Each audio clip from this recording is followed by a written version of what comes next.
everyone, it's Audrey. When it comes to gift giving, I'm all about the DIY, and I wanted to share a few of the easiest ones I like to put together. You can give these away for the holidays, birthdays, for any reason really.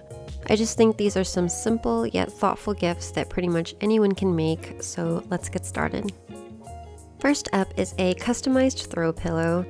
My mom specifically asked me to make this for her because I've made a few before for other people and she wanted one as well.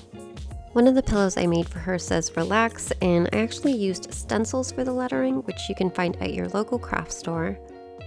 The pillow I'm going to make for this video though is just going to be handwritten because that's how I'd like the style of it to be. You'll start off with a small plain pillowcase. This one is made out of canvas, and you can either fill it with a pillow or with some type of poly filling. You'll want to lay the pillowcase flat and with a pencil start lightly sketching out the words you want. But if you're using a stencil, you could totally skip this step. I'm writing out the word Noel because that's what my mom wanted for Christmas. Just sketching it out lightly so I can see what it's going to look like, making sure it's centered and that I'm happy with the way it looks before going in with a fabric marker and making the lettering permanent. I didn't want the marker to bleed through the fabric, so I stuck a piece of cardboard into the pillow to separate the front and back.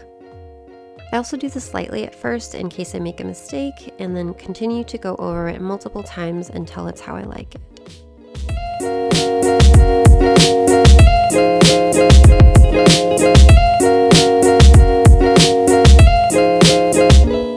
Second of all are a couple of different candles I like to make, starting off with a lavender scented candle with dried lavender inside of it.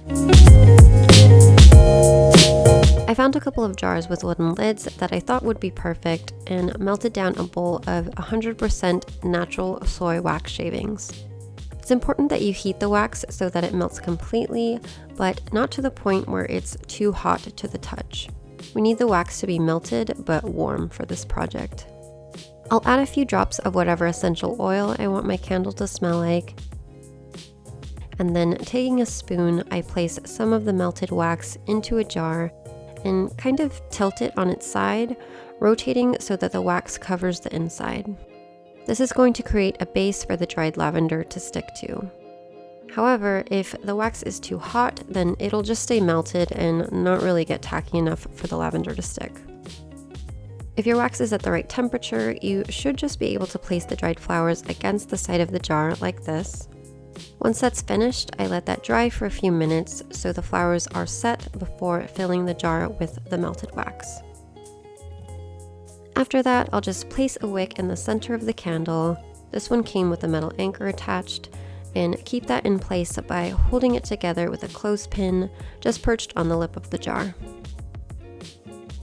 Once the candle sets, you can remove the clothespin and trim the wick to the appropriate length.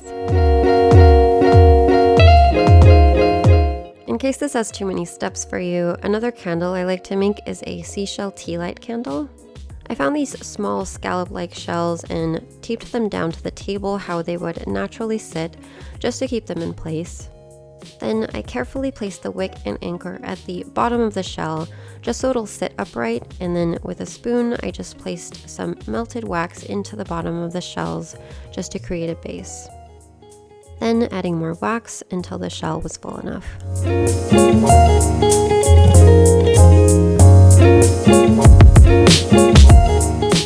Third is a monogrammed handkerchief.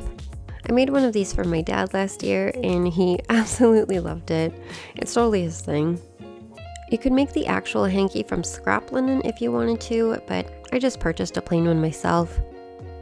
You could also embroider the lettering with a needle and thread, but I went the quick and easy route and found iron-on letters for the initials of the person I was going to make this for. This DIY is really simple, but it's also really special because it's customized and it's just more personal. If you don't want to do a hanky, you can monogram a jacket, shirt, backpack. The possibilities are endless, really. Last of all are these leaf print burlap coasters.